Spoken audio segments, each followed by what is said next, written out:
अण्णा, अहो कसला एवढा विचार करताय आणि एवढं पावसा पाण्याचं बाहेर का बरं बसलाय? काय नाही रे पोरा.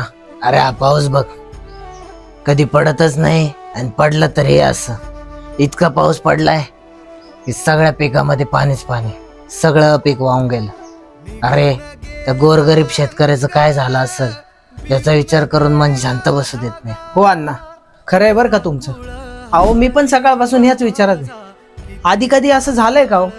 निसर्ग तर कायमच बळीराजाच्या पाठीशी उभं राहायचं. अरे तुझं सगळं खरं आहे पोरा, पण हे सगळं काय घडतंय ते माणसांच्या चुकीमुळेच घडतंय. माणसांच्या चुकीमुळे? समजलं नाही अण्णा मला.